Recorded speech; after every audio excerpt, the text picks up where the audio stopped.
नमस्कार, हमारा राजस्थान बुलेटिन में आप सभी का बहुत बहुत स्वागत है। मैं आपके साथ हर्ष चौधरी। बुलेटिन की शुरुआत करने से पहले एक नजर इस बुलेटिन की अहम सुर्खियों पर। उपचुनाव की 2 मई को होगी मतगणना, सख्ती से लागू होगा कोरोना प्रोटोकॉल।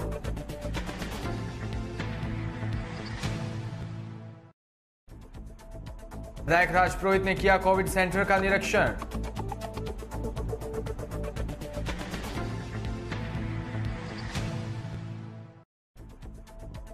केबीसी के नाम पर महिला को झांसा देकर खाते में डलवाए 3,95,000 रुपए।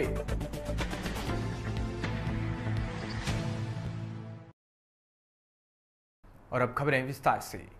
पहले मद्रास हाईकोर्ट और फिर सुप्रीम कोर्ट की फटकार के बाद भारत निर्वाचन आयोग ने राज्य निर्वाचन विभाग को विधानसभा उपचुनाव के मतगणना स्थल पर कोरोना संबंधी गाइडलाइन की पालना सख्ती के साथ करवाने के निर्देश जारी किए हैं। प्रदेश की 3 विधानसभा सीट सुजानगढ़, सहाड़ा और राजसमंद के लिए हाल ही में उपचुनाव हुए थे। अब 2 मई को इनकी मतगणना होगी। मुख्य निर्वाचन अधिकारी प्रवीण गुप्ता ने तीनों जिलों के जिला निर्वाचन अधिकारियों को मतगणना स्थल पर कोविड-19 की गाइडलाइन की पालना सख्ती से कराए जाने की हिदायत दी है।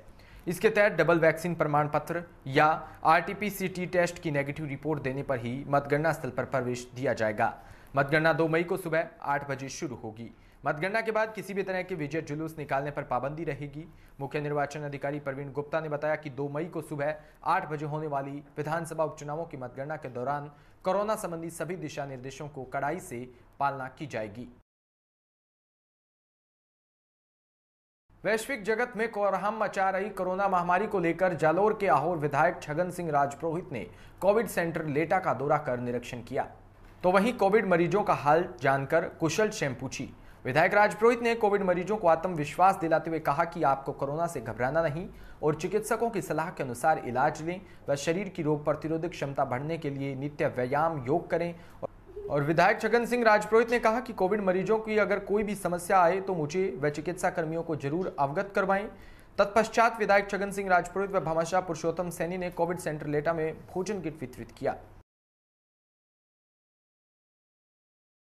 खबर जोधपुर से, जहां तिवरी के उम्मेदनगर की रहने वाली एक महिला को किसी छात्र ने केबीसी में इनाम खुलने का झांसा देकर खाते से 3,95,000 रुपए डलवा लिए। अब छात्र का फोन बंद आ रहा है। पीड़िता की रिपोर्ट पर मथानिया थाने में धोखाधड़ी व आईटी एक्ट में केस दर्ज करवा दिया है। थानाधिकारी गौतम डोटासरा इसमें बताया कि उसके पास 17 मार्च को किसी शख्स का फोन आया और केबीसी में इनाम खोलने की बात कही। तब उसे इनाम में अलग अलग रकम भी बताई। झांसे में आई लीला देवी ने परिवार वालों को बात नहीं बताई। फिर उसने 19 अप्रैल तक छात्र के खाते में अलग अलग नंबरों पर पैसे डलवा दिए। पीड़िता ने अपने घर के गहने भी बेच डाले। इस छात्र ने उनके पास से 3,95,000 रुपए ऐंठ लिए। लीला देवी, वाइफ ऑफ श्री मुकनाराम, जाति जाट मंडा, निवासी उम्मेदनगर, जिन्होंने पुलिस थाना मतानिया में एक ठगी की प्रकरण दर्ज करवाया, जिस पर मुकदमा दर्ज कर श्रीमान थानाधिकारी महोदय द्वारा अनुसंधान किया जा रहा है। प्रार्थया श्रीमती लीला देवी ने बताया कि दिनांक 17 मार्च 2021 से 19 अप्रैल 2021 के बीच करीब 3,95,000 रुपये की ठगी उसके साथ हो गई है। ये रुपए वो गहना गिरवी लेकर आई थी। शुरुआत में केबीसी जियो सिम 25,000 की लॉटरी खुलने को लेकर बिजू नाम के, जिसने अपना बाद में नाम राणा प्रताप सिंह बताया, जिसने मोबाइल पर व्हाट्सएप पर उसको कॉलिंग करके और लॉटरी खुलने का लालच दिया और थोड़ी थोड़ी मात्रा में किस्तों में प्रार्थिया ने 3,95,000 रुपये उनके खातों में जमा करवाए, अलग अलग खातों में जमा करवाए। और अपराधी गण राणा प्रताप सिंह नाम जो बता रहे हैं, उन्होंने रुपये गिनते हुए भी वीडियो उनको भेजे हैं कि हम आपको लॉटरी खुलवा रहे हैं। और इस प्रकार अपराधी गण ने झांसा देकर पीड़िता के साथ करीब 4 लाख का ठगी की है। पीड़िता भी लालच में आकर किसी दूसरों को अपनी व्यथा नहीं बता पाई। फिर उसको ठगी महसूस होने पर पीड़िता थाने आई और ये रिपोर्ट दी है, जिस पर प्रकरण दर्ज कर अनुसंधान श्रीमान एसओ साहब द्वारा किया जा रहा है। शीघ्र ही जो SBI के बैंक अकाउंट नंबर है उन पर खाता लेकर आरोपी गण तक पहुंचने का प्रयास किया जाएगा और इस संबंध में हमारे जोधपुर शहर में भी साइबर संबंधी टीम है, उसकी भी सहायता ली जाएगी और एक्सपर्ट से सहायता लेकर। खबर जोधपुर के तिवरी से, जहां पंचायत समिति की ग्राम पंचायत गगाड़ी में गुरुवार को तिवरी तहसीलदार भंवरलाल मीणा, विकास अधिकारी सामल राम चौधरी व तिवरी पुलिस चौकी प्रभारी महिपाल सिंह खींची ने क्षेत्र में जन अनुशासन पखवाड़े का उल्लंघन करने वालों के खिलाफ कार्रवाई की। तिवरी तहसीलदार भंवरलाल मीणा ने बताया कि गुरुवार को गगाड़ी के मुख्य बाजार में निरीक्षण के दौरान खुली मिली 3 दुकानों को प्रशासन ने जुर्माना वसूल किया और आगामी नियमों के उल्लंघन पर सील करने का सख्त आदेश भी दिया।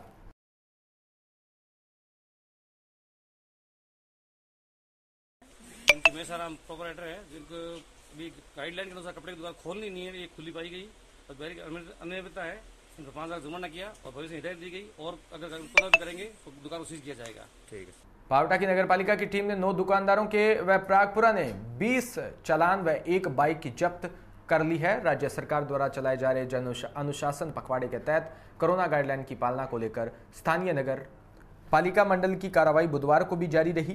कोरोना संक्रमण की तेजी से फैल रही दूसरी लहर की आशंका का देखते हुए पावटा प्रागपुरा नगरपालिका की टीम ने कस्बे के विभिन्न जगहों पर मास्क नहीं पहनने वालों व समय के बाद खुली दुकानों पर कार्रवाई कर उनके चालान बनाए। खबर झालावाड़ के भवानी मंडी से, जहां राजकीय बिरला महाविद्यालय में जन अनुशासन पखवाड़े के तहत ऑनलाइन पोस्टर प्रतियोगिता का आयोजन हुआ। राष्ट्रीय सेवा योजना इकाई द्वितीय के तत्वाधान में राष्ट्रीय महात्मा गांधी की 150वीं जयंती व स्वतंत्रता दिवस की 75वीं वर्षगांठ के उपलक्ष्य में चल रहे विभिन्न कार्यक्रमों की श्रृंखला में कोविड-19 के संक्रमण से बचाव व जागरूकता के लिए राज्य सरकार द्वारा कोविड-19 जागरूकता अभियान व जन अनुशासन पखवाड़े के तहत शब्दों का युद्ध कोरोना के विरुद्ध विषय पर ऑनलाइन मोड पर स्लोगन व पोस्टर प्रतियोगिता का आयोजन किया, जिसमें महाविद्यालय के स्वयंसेवक व स्वयं सेविकाओं ने बढ़ चढ़कर भाग भी लिया।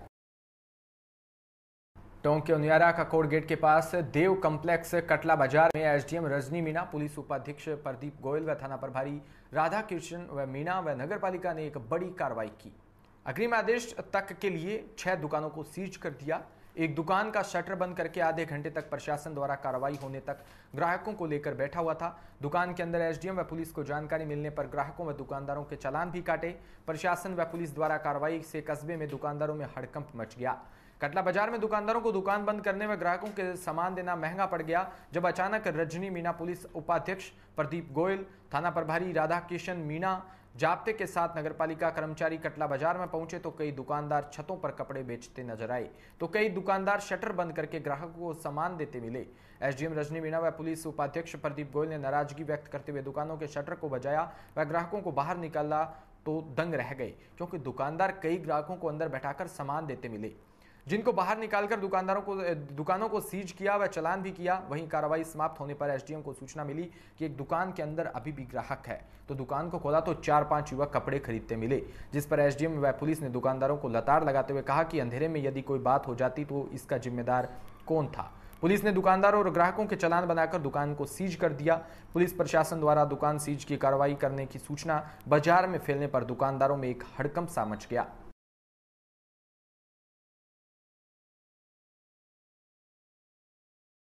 आज दुकान की बंद कर ये खुली मिली, उस पर कार्रवाई की गई। क्या कार्रवाई की गई?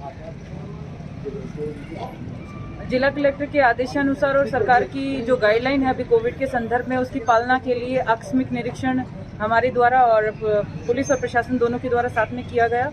यहाँ हमारा कटला मार्केट है, जिसमें अंदर जाने पे 5 दुकानें हमें मिली जो कपड़ा व्यापारियों की थी। 5 दुकानें सीज कर दी गई है और उनको पाबंद कर दिया गया है कि आगे से अगर कभी दुकान हमारी अनुमति के बिना कोविड गाइडलाइन की पालना किए बिना खोली तो सीआरपीसी के प्रावधानों के तहत और एपिडेमिक एक्ट के प्रावधानों के तहत इनके खिलाफ कानूनी कार्रवाई भी की जाएगी। अभी तो हमने दुकानें ही सीज की है, क्योंकि लोगों की सुरक्षा के लिए दुकानों को बंद रखना और लोगों की आवाजाही बाहर ना हो ये जरूरी है। और अगर पब्लिक हमारा साथ नहीं देगी तो कोरोना से जीत पाना संभव नहीं है। इसीलिए मेरा पब्लिक से हाथ जोड़कर करबद्ध निवेदन है कि वो इन गाइडलाइनों की पालना स्वयं अपने आप करे, प्रशासन और पुलिस को इसके लिए आगे आना ना पड़े। जयपुर में कोरोना महामारी में लोगों की जान बचाने के लिए भरी धूप में खड़े होकर चेकपोस्ट पर कर रहे ड्यूटी, तो वहीं कोरोना की दूसरी लहर ने लोगों को झकझोर कर रख दिया, जिस पर कोरोना महामारी से लोगों की जान बचाने की चुनौती पुलिस के सामने फिर आ गई है। इसके चलते आसपास के क्षेत्रों में मोर्चा संभाल लिया। जन अनुशासन पखवाड़ा का पालन कराने को लेकर आसपास के क्षेत्रों के चौक चौराहों पर पुलिस सड़कों पर है। शासन प्रशासन लोगों से घरों में रहने की अपील कर रहा है। मेडिकल स्टाफ लोगों की जान बचाने को जद्दोजहद कर रहा है। इसी क्रम में बजाज नगर पुलिस थाने के जवानों ने थाना प्रभारी के नेतृत्व में मोर्चा संभाल लिया और मास्क न लगाने वालों पर सख्त कार्रवाई की जा रही है। बीते साल की तरह फिर ये पुलिस के जवान सड़कों पर उतर रहे हैं और लोगों को खाना खिलाने से लेकर जन अनुशासन पखवाड़ा का पालन करवाने के लिए पुलिस 24 घंटे कवायद में जुटी है।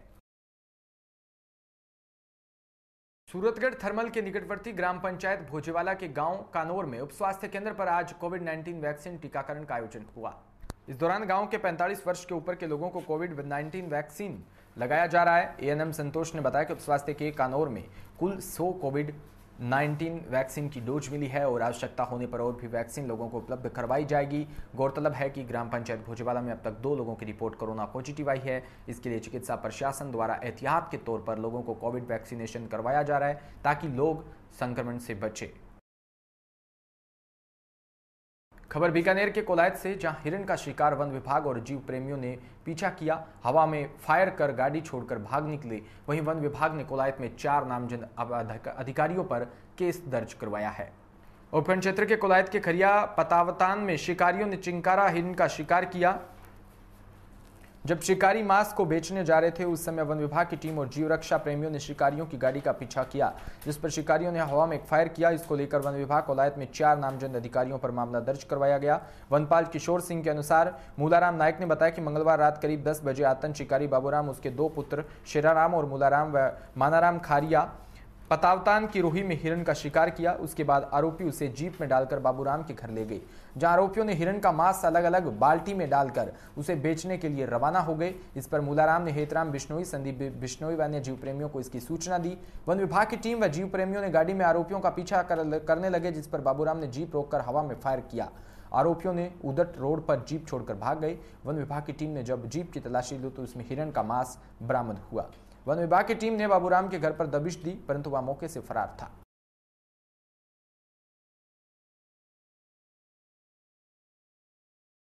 हमें कार्य पतावतान से सूचना मिली मुखबिर द्वारा कि यहाँ पे कोई शिकारी शिकार करने के लिए घूम रहे हैं।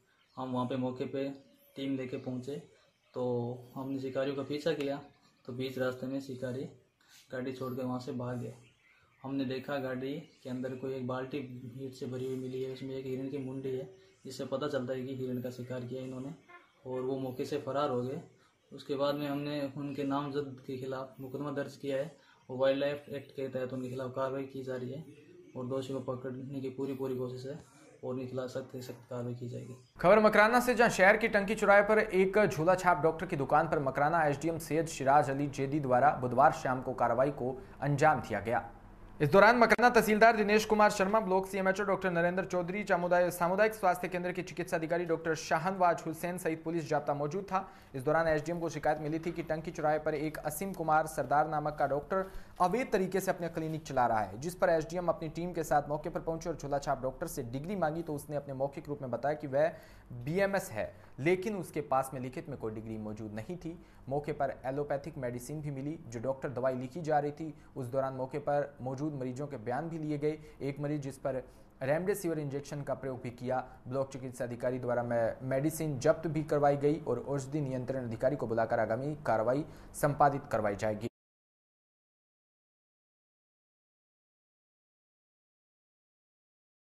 आधार पे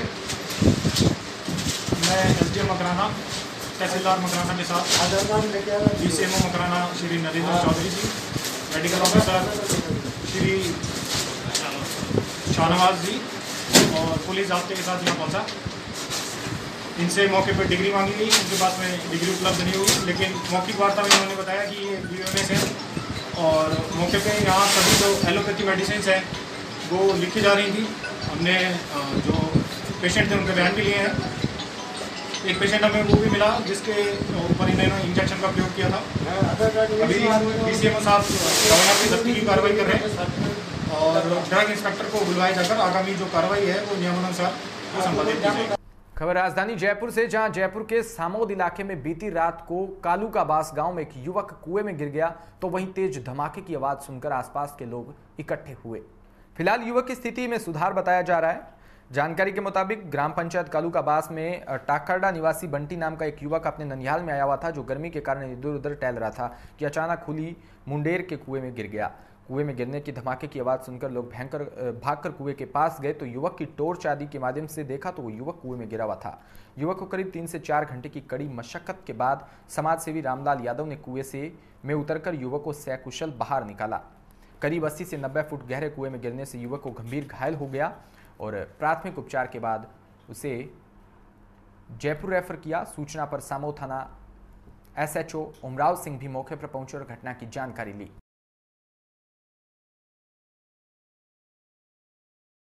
इसी के साथ इस बुलेटिन में इतना ही। नमस्कार।